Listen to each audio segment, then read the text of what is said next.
Programa Shuttle, el transbordador espacial norteamericano. A las 11:38 horas, el Challenger, una de las 4 naves que componen la flotilla de transbordadores de la NASA, las otras son el Columbia, el Discovery y el Atlantis, despegó por fin desde Cabo Cañaveral, Florida, tras sufrir 4 aplazamientos desde la fecha inicial de su lanzamiento el pasado domingo. La nave, aparentemente, se resistía a despegar, en lo que parecía una premonición.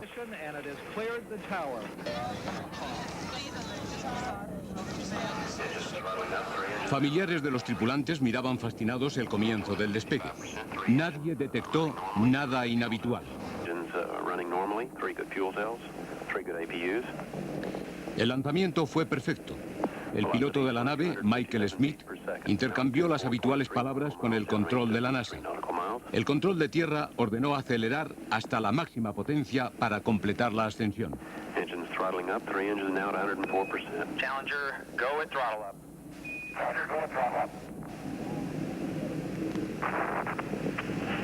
Pero la normalidad solo duró 75 segundos. Súbitamente, la poderosa y sofisticada máquina quedó convertida en una infernal bola de fuego tras una momentánea explosión.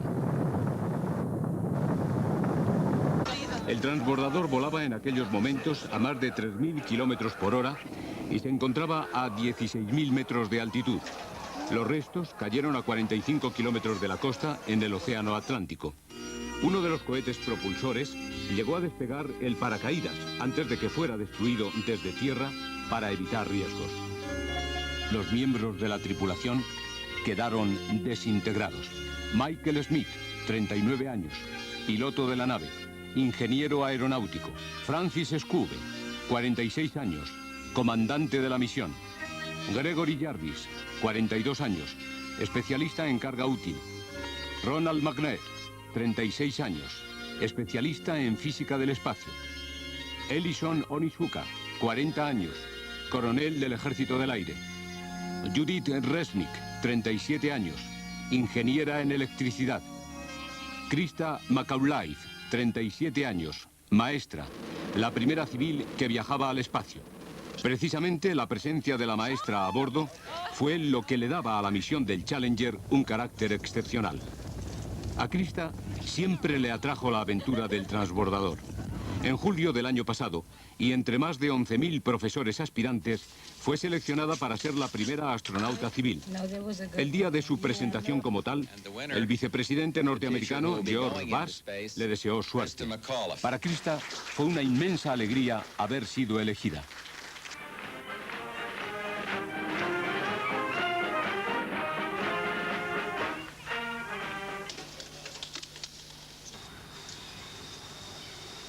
Aquí le vemos despidiéndose de su familia poco antes de iniciar los entrenamientos.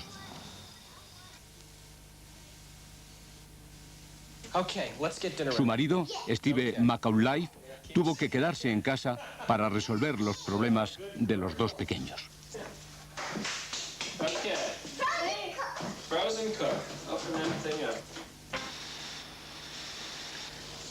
Los intensos entrenamientos parecieron divertir a la maestra.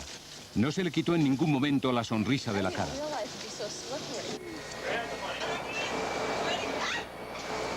Junto a sus compañeros, lo único que anhelaba era el día del despegue. La misión de Krista iba a consistir en dar 2 clases de 15 minutos desde el espacio, en directo y transmitido por la televisión pública norteamericana. Muchos estudiantes norteamericanos estaban pendientes del despegue por este hecho. Pero las ilusiones se desvanecieron con el trágico y mortal accidente que ha supuesto una verdadera tragedia nacional en los Estados Unidos.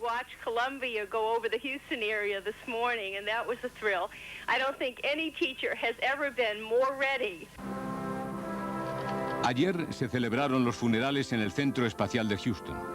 A la emotiva ceremonia asistió el presidente norteamericano, que se mostró muy afectado.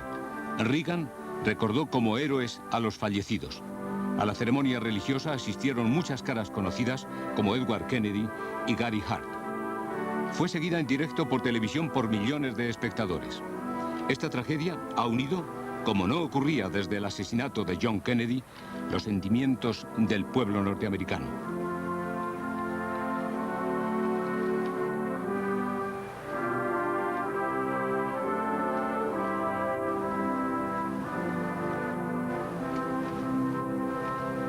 Aquí vemos al presidente Reagan y a su esposa Nancy dando personalmente el pésame a los familiares de las víctimas.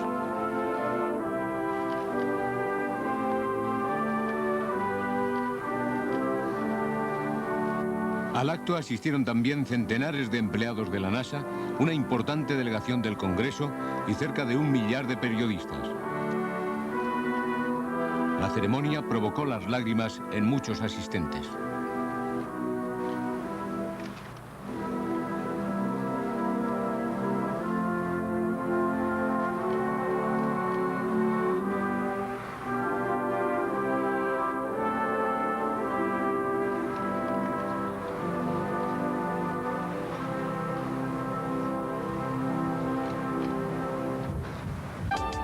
La catástrofe del pasado martes no ha hecho sino cuestionar el programa Space Shuttle, que en inglés significa transbordador espacial. Despega como un cohete y aterriza como un avión. El Shuttle tiene la particularidad de su recuperación y reutilización.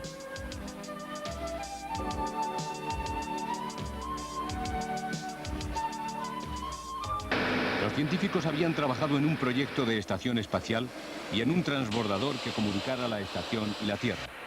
La forma más barata de traer y llevar gente y cargas tenía que ser un vehículo reutilizable y con capacidad de realizar múltiples misiones.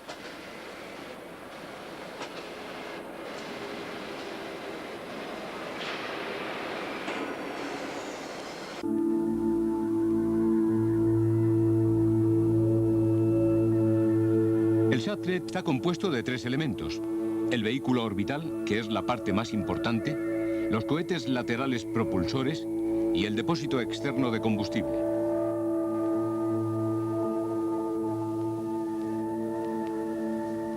El vehículo orbital tiene forma de avión. Se suele confundir con el transbordador. La nave orbital opera en condiciones óptimas a 300 kilómetros de altitud y en misiones que no suelen durar más de una semana.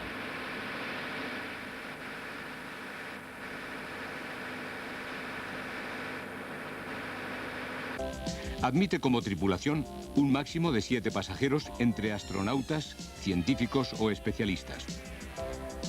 Es la única nave en la que pueden ir personas que no sean astronautas profesionales.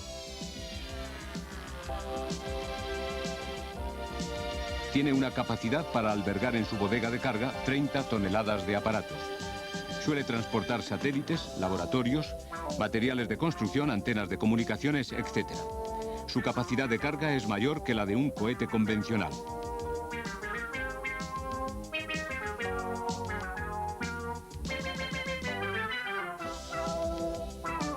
Los cohetes propulsores, fundamentales para los inicios del despegue, son posteriormente recuperados y pueden ser de nuevo puestos en servicio.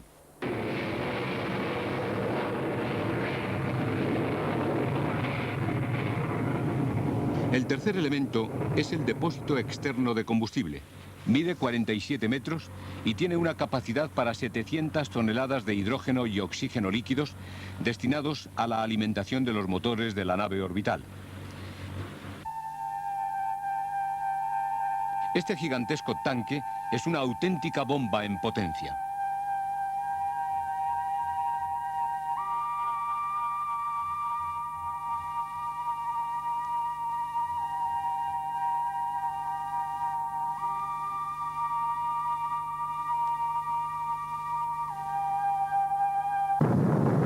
Antes del despegue, los motores principales de la nave se encienden a tope. El impulso definitivo para salir de la plataforma le vendrá dado por los cohetes propulsores que contienen combustible sólido.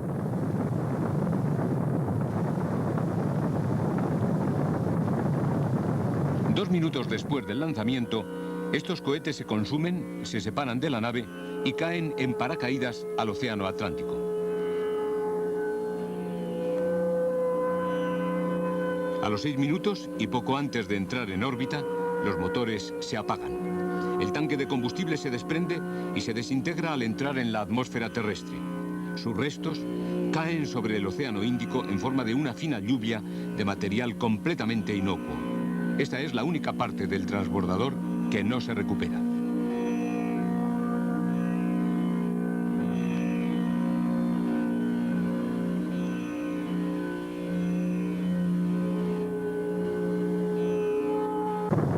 Las causas del accidente todavía no han podido ser determinadas. No obstante, todos los indicios apuntan a que la explosión pudo estar originada por averías en los depósitos de combustible. Las causas se determinarán una vez que se analicen todos los restos del aparato que cayeron al mar.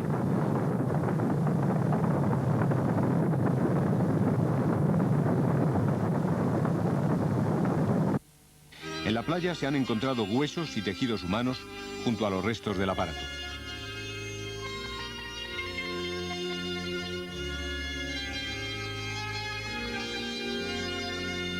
Esta es la zona próxima al lugar del lanzamiento, Cabo Cañaveral, donde aviones, helicópteros y buques rastrean desde que se produjo el accidente. Se cree que en el fondo del océano se pueden encontrar objetos de mayor volumen como este recuperado ayer. Todo lo que se encuentre puede tener un importante valor en la investigación. La NASA ha pedido a los turistas que no se queden con los objetos como recuerdo. También contribuirá a las investigaciones el vídeo del momento de la explosión. La NASA está comparándolo con otros vuelos para poder precisar el origen del accidente.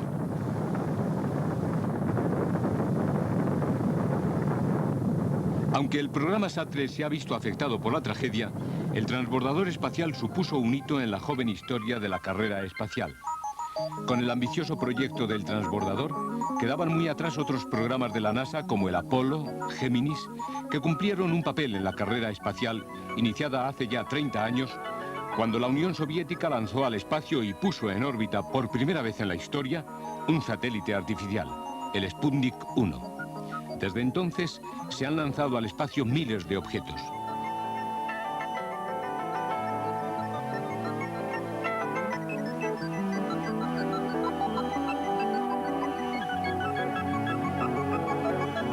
La llegada de los norteamericanos a la Luna en 1969 es ya una historia casi olvidada.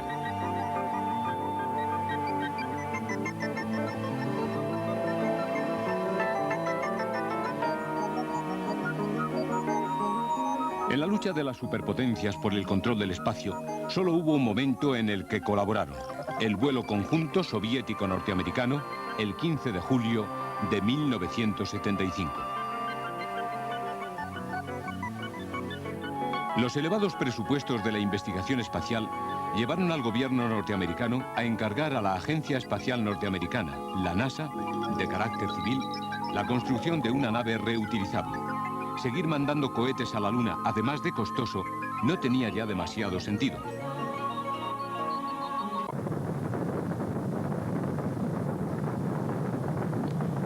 En abril de 1981 despegó por primera vez desde Cabo Cañaveral el transbordador.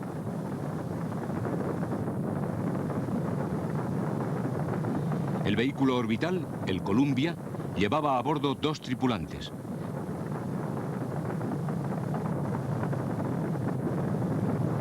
La misión duró 2 días y fue un éxito.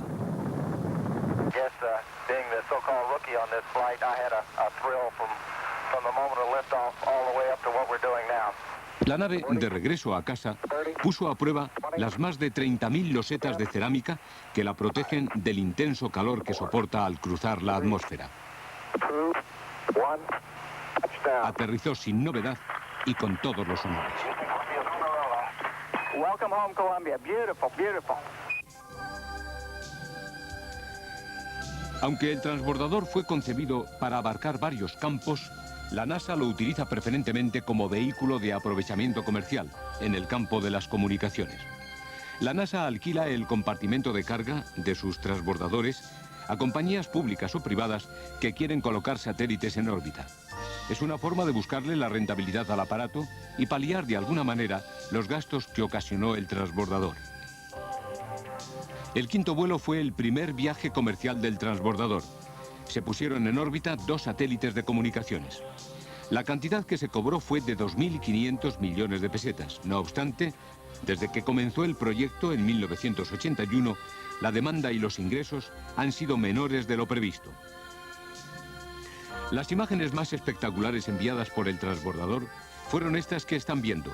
el movimiento libre de los astronautas por el espacio, sin necesidad de cable de seguridad y gracias a unas mochilas autónomas autopropulsadas. Era en febrero de 1984.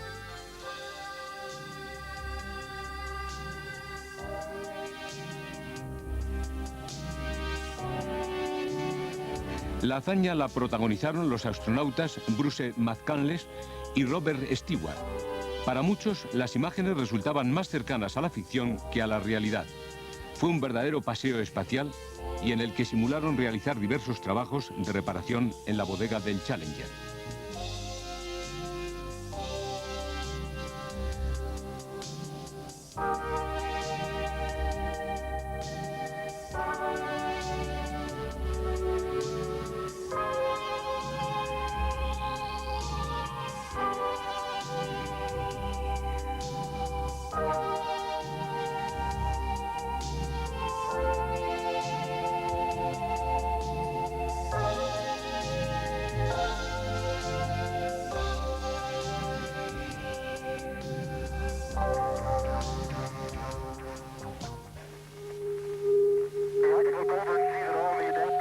El transbordador no solo lanza satélites, sino que además puede también repararlos gracias a este brazo robot construido en Canadá.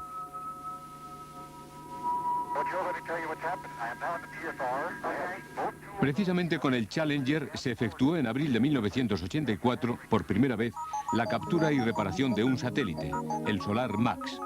También se recuperaron otros dos que fueron reparados en la Tierra. No todo han sido éxitos, ya que en alguna ocasión se han perdido satélites por fallos diversos.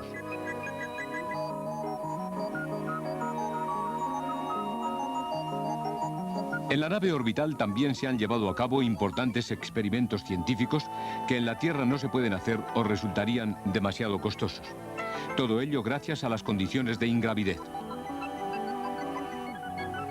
En el laboratorio espacial, el Space Lab, que no es propiedad de la NASA, sino fruto de la cooperación internacional, se han llevado a cabo desde aleaciones a separaciones de células, pasando por el comportamiento de algunos insectos. Durante el vuelo número 22 se hizo un experimento español con moscas. Por cierto, una de ellas se escapó. La mayoría de los progresos en las investigaciones del programa Shuttle han repercutido o van a repercutir en nuestra vida normal. También en el espacio se pueden fabricar muchos productos farmacéuticos que contribuirán a la lucha contra algunas enfermedades. De hecho, muchas compañías norteamericanas están interesadas en fabricar productos farmacéuticos en el espacio. Para el año 2000, la NASA espera numerosas facturaciones y beneficios. Hasta ahora hemos visto la parte comercial de esta aventura espacial. Pero además, el transbordador cumple un papel importante en el aspecto militar. El proyecto de Ronald Reagan de Guerra de las Galaxias puede estar muy relacionado con el futuro del transbordador. Muchos vuelos de los transbordadores han servido para misiones militares secretas o para la puesta en órbita de satélites espías. Las posibilidades de usos militares de estas naves no han pasado inadvertidas para los soviéticos. Los militares norteamericanos son clientes fijos y solventes del transbordador de la NASA. Por otra parte, la estación orbital permanente, prevista para los primeros años de la próxima década, así como las bases lunares que debían ser instaladas a principios del siglo XXI, son proyectos estrechamente ligados al transbordador, debido a su capacidad para poner en órbita cargas voluminosas. El sueño de Reagan es poner en órbita en 1992 la estación espacial permanente. Con los transbordadores se podrían construir grandes estructuras ensambladas gracias al brazo robotizado. Llevar a la realidad la idea de la estación espacial costaría 8.000 millones de dólares y en plena época de austeridad y déficit presupuestario norteamericano sería muy difícil convencer al Congreso de que merecería la pena la fuerte inversión inicial. La NASA depende de los presupuestos que se le asignan y además tiene que buscar dinero alquilando sus transbordadores. La NASA no debe descuidar la lucha que mantiene con la Agencia Espacial Europea en el mercado de satélites. El transbordador compite con el cohete europeo Ariane, en el que Francia participa de forma importante. En los últimos tiempos, el Ariane ha tenido una buena racha, a pesar de la explosión en pleno vuelo el año pasado de uno de sus cohetes en presencia del mismísimo presidente de la República Francesa, François Mitterrand. El cohete tuvo que ser destruido al comprobarse que tenía una avería.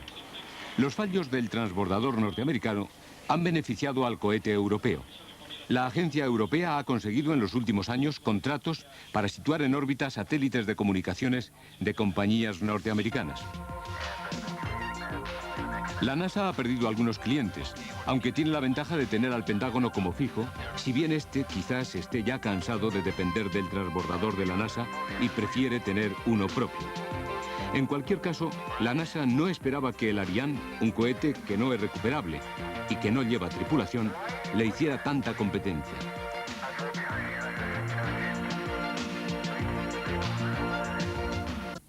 El fuerte golpe que ha recibido el programa espacial norteamericano a causa del accidente del Challenger tardará tiempo en superarse.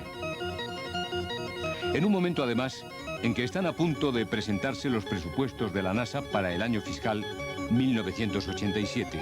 El accidente ha replanteado completamente el papel del transbordador en las operaciones comerciales, militares y científicas de los Estados Unidos en el espacio.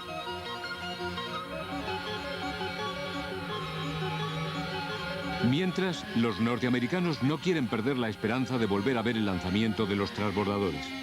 Aún es pronto para saber cómo la tragedia del Challenger va a afectar al programa espacial. Hasta ahora, en Norteamérica se había presumido del liderazgo en la conquista espacial.